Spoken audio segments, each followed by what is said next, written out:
देखिए ये हमारे पास सर्ट्स एंड इंडिसेस पे रिलेटेड क्वेश्चन है। देखिए क्या है, इफ 1/5 पे power 3y equal to 0.008 then find the value of 0.25 पे पावर y। ठीक है, ये हमें फाइंड आउट करना है। तो सबसे पहले हम यहाँ से y का वैल्यू फाइंड आउट करेंगे, फिर वही y का वैल्यू यहाँ पे पुट करेंगे, जो आएगा मेरा आंसर हो जाएगा। देखिए इसको सॉल्व कैसे करेंगे।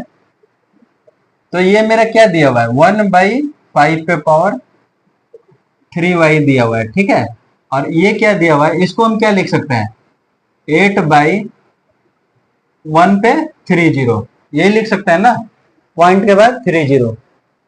ठीक है, अब देखिए 1/5 पे पावर 3y।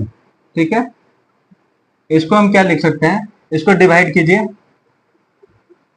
2 से 4, 2 से इसको डिवाइड कीजिए 500, 2 से डिवाइड कीजिए, 2 से डिवाइड कीजिए,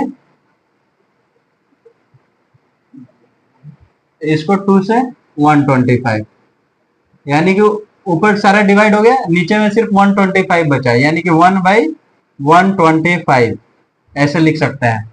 ठीक है, अब देखिए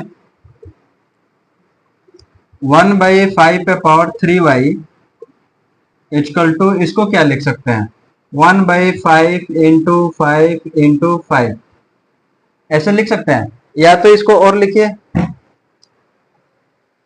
1/25 को इसको 1/5 इंटू 1/5 इंटू 1/5 लिख सकते हैं, तब 1/25 आ जाएगा 125। अब देखिए 1/5 पे पावर 3y इक्वल टू, इसको भी 1/5 पे पावर क्यूब कर सकते हैं,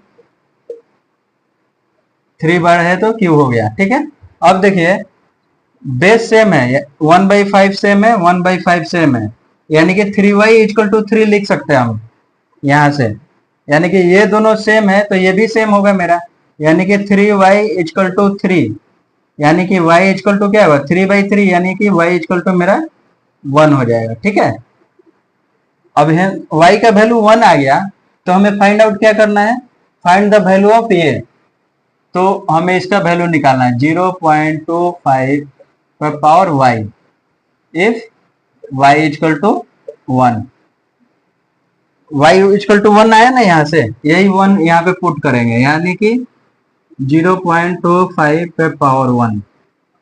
ठीक है, यानी कुछ भी चीज पे पावर 1 होगा तो वो उतना ही आंसर हो जाएगा 0.25, यानी 20, यानी कि इसको और छोटा कर सकते हैं 25/100, यानी कि 1/4।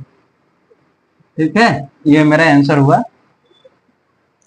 तो ये हमें ध्यान देना था, यहाँ पे सिंप्लीफाई किए, कट के मेरा कितना 125 आया, ये भी 1/5 के टर्म में ये भी आ रहा है, तो इसको क्यू कर लिया। अब देखिए ये दोनों सेम आ गया, तो ये ऊपर वाला भी इक्वल हो गया, यहाँ से y आ गया, y का वैल्यू इसमें पुट कर दिया 1, तो ये मेरा आंसर आ गया।